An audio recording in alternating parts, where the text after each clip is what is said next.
Barack Obama दोबारा America के राष्ट्रपति चुने गए। कांटे के मुकाबले में ओबामा को निर्धारित इलेक्टोरल वोट से ज्यादा मत मिले। वहीं रिपब्लिकन प्रतिद्वंदी मिट रोमनी को करना पड़ा हार का सामना। अमेरिका का दोबारा राष्ट्रपति चुने जाने के बाद बराक ओबामा ने देश की जनता के प्रति जताया आभार। भारत और कनाडा ने रक्षा सहयोग, सामाजिक सुरक्षा और सूचना एवं संचार प्रौद्योगिकी समेत 3 समझौतों पर किए हस्ताक्षर। प्रधानमंत्री डॉक्टर मनमोहन सिंह और कनाडा के प्रधानमंत्री स्टीफन हार्पर के बीच हुई द्विपक्षीय वार्ता के बाद इन समझौतों पर किए गए दस्तखत। भ्रष्टाचार के आरोपों और इस्तीफे की मांग के बीच भाजपा अध्यक्ष नितिन गडकरी को राहत। भारतीय जनता पार्टी ने अपनी कोर कमेटी की मीटिंग के बाद बयान जारी करते हुए कहा, अध्यक्ष को पार्टी का पूरा समर्थन। संकटग्रस्त विमानन कंपनी किंगफिशर एयरलाइन को ऋण देने वाले बैंक एसबीआई ने कहा कि अगर वह 30 नवंबर तक नई पूंजी लाने में विफल रहती है तो उड़ान नहीं भर पाएगी। प्रबंधन को हासिल करनी होगी पूंजी। यूरो और येन के मुकाबले डॉलर में आई कमजोरी से आज अंतर बैंक विदेशी विनिमय बाजार में ₹17 की मजबूती के साथ ₹54.56 प्रति डॉलर पर खुला।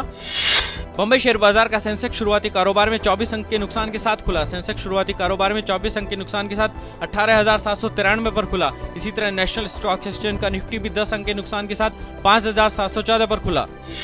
रूस के राष्ट्रपति व्लादिमीर पुतिन ने रक्षा मंत्रालय पर लगे भ्रष्टाचार के आरोपों के बाद रक्षा मंत्री एटोल सर्देयुकोव को किया बर्खास्त। पूर्व में आपातकालीन मंत्री रह चुके और पुतिन के वफादार सहयोगी माने जाने वाले सर्गी शोइगु अब एटोल सर्देयुकोव की जगह रक्षा मंत्री होंगे।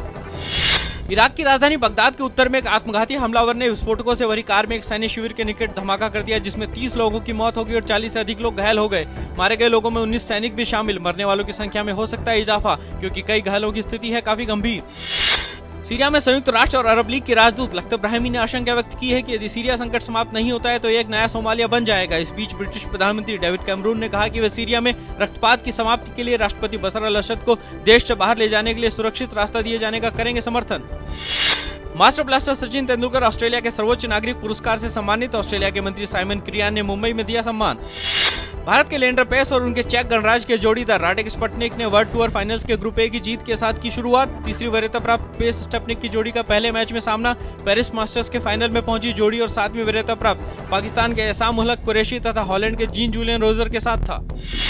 वर्ल्ड टूर फाइनल्स में स्पेन के डेविड फेरर अपना पहला मुकाबला जीत गए हैं। उन्होंने ऑस्ट्रेलिया के हुआन मार्टिन डेल पोत्रो को कड़े मुकाबले में दी मात। मशहूर अभिनेता कमल हासन का जन्मदिन है। कमल हासन जितने लोकप्रिय तमिल या मलयालम फिल्मों में हैं, उतने ही हिंदी सिनेमा जगत में भी हैं। हिंदी में एक दूजे के लिए कमल हासन की पहली फिल्म थी।